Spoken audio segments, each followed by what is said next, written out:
హస్మాత్పేటలో ఇల్లు కూలిపోయిన బాధితులకు బీఆర్ఎస్ పార్టీ అండగా నిలుస్తుందని ఓల్డ్ బోయిన్పల్లి డివిజన్ మాజీ కార్పొరేటర్ మద్దం నరసింహ యాదవ్ అన్నారు. ప్రభుత్వ భూమిగా చెబుతున్న సర్వే నెంబర్ 1లో ఉన్న పేదల ఇళ్లను హైడ్రా కూల్చివేయడం సరికాదని కూడా తెలిపారు. జిల్లా కలెక్టర్, రెవెన్యూ అధికారులను, హైడ్రా కమిషనర్ను కలిసి బాధితుల పక్షాన తాము నిలబడతామని స్పష్టం చేశారు. రేవంత్ రెడ్డి గారు పేద ప్రజల పట్ల చేస్తున్నట్టే వాళ్ళకి తప్పకుండా డబుల్ బెడ్రూమ్ అని కట్టియాలి, లేదంటే 60-70 గజాలు కాబట్టి ఇందిరమ్మ ఇల్లు 5 లక్షలు ఇచ్చి కట్టించండి. అయితే వాళ్ళు మీకే కలుపుకొని కట్టుకుంటారు కాబట్టి పేద ప్రజలకు ఇప్పుడు ఎకరాల కొద్ది ఉంది, తీసుకునే దానికి ఏం సంబంధం లేదు. ఏదైతే 150-200 మంది పేద ప్రజలు ఉన్నారో వాళ్ళని ఐడెంటిఫై చేయండి, ఎవరు అమ్మినో తీయండి, నిర్ధారణ చేయండి.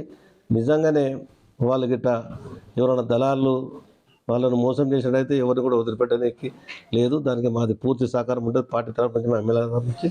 నిన్న పొద్దుగల జరిగిన విషయంలో మాకు ఎవరు లేపులు రాత్రి 11 గంటలకు వచ్చారు. అది మా ఎమ్మెల్యే గారి దృష్టి కూడా తీసుకెళ్ళాము.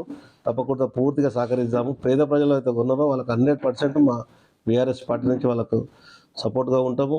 ఎక్కడి దాకైనా తీసుకెళ్తాము. హైడ్రా కూడా ఇలా పేద ప్రజల తెరువు పోవద్దని చెప్తున్నాము. ఎందుకంటే హైడ్రా అనేది ఉన్న స్థాయిలో ఉన్న వాళ్ళది గుంజుకోవాలి, కానీ 60-70 గజాల జాగాలు గుంజుకొని పేద ప్రజలను ఇబ్బంది పెడితే వాళ్ళు అక్కడి నుంచి వచ్చి ఇక్కడ బతకనికి వచ్చారు. నవాబుల ల్యాండ్ అని చెప్పి కొన్ని పేపర్స్ తెప్పేయడం జరిగింది. ఎవరో మీరు ఏం సంగతి కూడా దాన్ని ఐడెంటిఫై చేద్దాం. మరొకసారి మా ఎమ్మెల్యే గారు కూడా వస్తానని చెప్పిండు. ఇక్కడ ఒక ప్రెస్ మీట్ పెట్టి ఈ పేపర్స్ అన్ని కూడా మీకు ఇవ్వడం జరుగుతుంది. దాంట్లో కూడా ఏమన్నా లుసుకులు ఉంటే ఏమైనా ఉంటే మీ ద్వారా కూడా ఏదన్నా ఎవరైనా వేరే పార్టీ వాడు కానీ అమ్మినట్టయితే మీరు ఇస్తే దాన్ని కూడా మేము తప్పకుండా ఎంబడి